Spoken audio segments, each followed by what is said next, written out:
Welcome to Sex Positive Gaming. I'm Annie, and today I'm going to talk about Subverse and where it belongs in science fiction as a space opera. I'm also going to talk about how sex has always been important in space opera, probably more important than any Battlestar, lightsaber, or wave motion gun.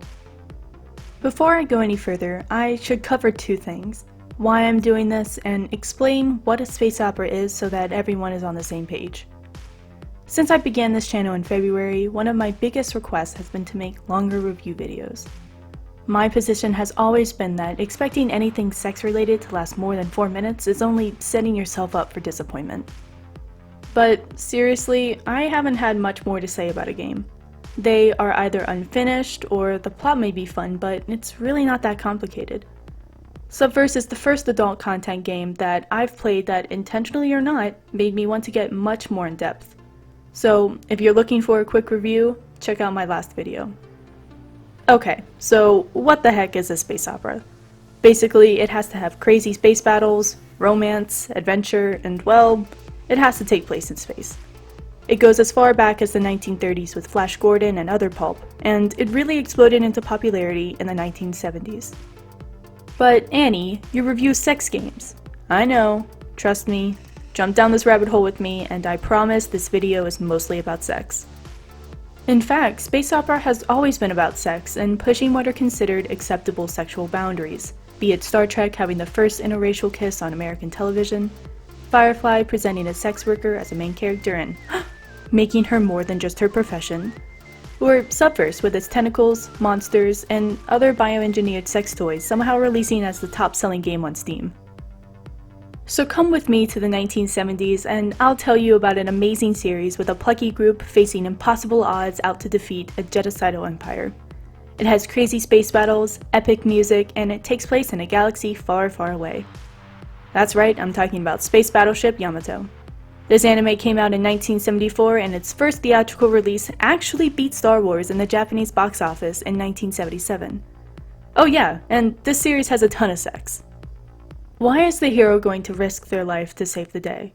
In many cases, it's to get laid. This is the heart of the hero's journey. Save the day, get laid.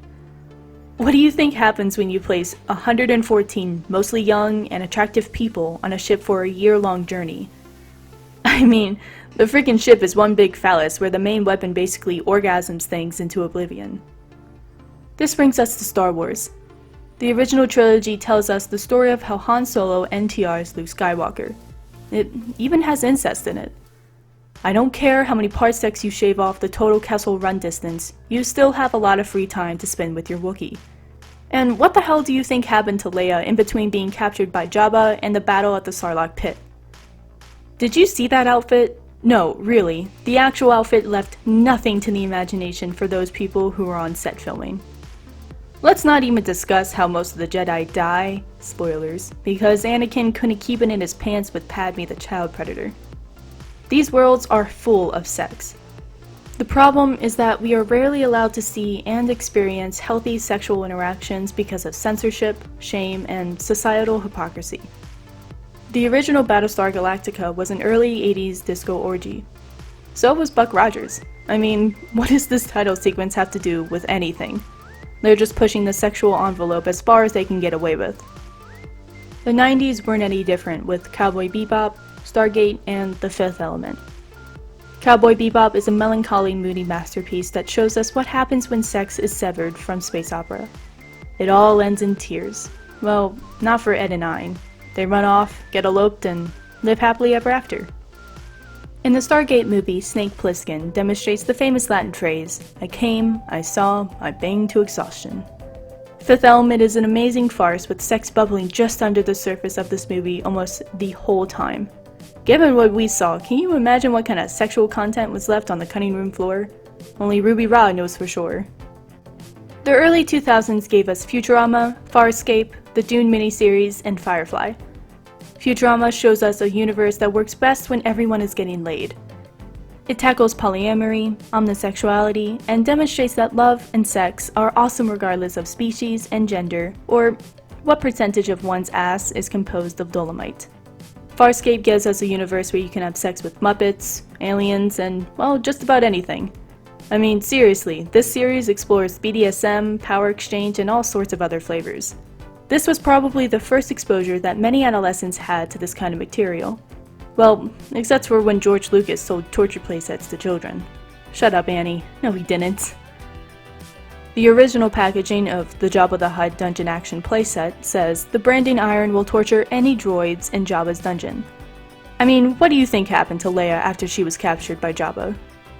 Dune is no different. I don't care which version you use with its Harkonnen pleasure houses, Bene Gesserit concubines, and all-ages Fremen spice orgies. Don't worry, it's allowed because it's religious. I sure hope the new movie doesn't screw this up. As for Firefly, I mean, where would Captain Hammer and the crew of the Serenity be without sex? Still cancelled, but you know what I mean. What, too soon? I know. You get most of the top adult gaming flavors in this very short series.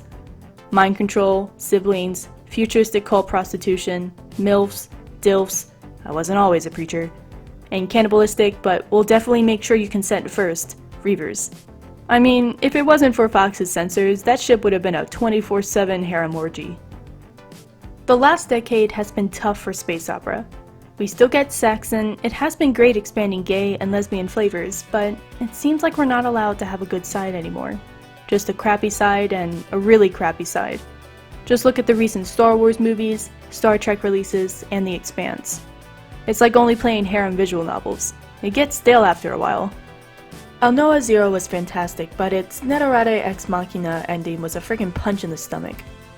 All this has led to me craving a heroic sexcapade where I don't have to worry about every single ethical implication of my actions. If this means a protagonist that wears panties as a mask, I'm okay with that. Not all heroes wear capes.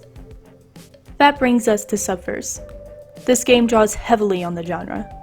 I mentioned in a previous video the space pirate Captain Harlock influence, but even in this early release, there's already so much more. The way the Solar came as sunted refugees to this part of the universe really reminds me of 2009's District 9 or the late 80s Alien Nation.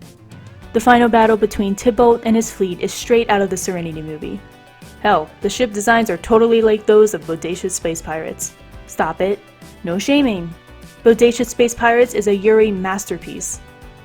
Is there more that Subverse can give us with regards to sexual interactions? Absolutely. But that is the problem that space opera has always had. You can only push the envelope so much without getting banned, censored, or cancelled. Ask Project Foul how it felt to be purged from Patreon. We have female characters that are comfortable with their own sexuality and make the eventual harem that much more awesome. I mean, with enough crewfoos, you can even make your own Overwatch team. But be aware, Lillian is never going to be Mercy, and Fortune is already Tracer. We have an incredible array of sexual toys and gadgets. I still consider Dr. Lily's creations to all be elaborate sex toys. All of the characters being bipedal is probably to avoid bans, but they are all still highly varied in appearance and affect. I'm looking forward to the Mary Celeste becoming one big happy family. The family that Firefly teased, but was never able to deliver. As things stand, there are so many sexual flavors that we are currently being offered, and we all know that once something gets big or popular enough, it's a massive step towards normalization. I mean, that's what we're really talking about here. Normalization. Space opera has always been a way to show us a world and possibilities that we don't yet have.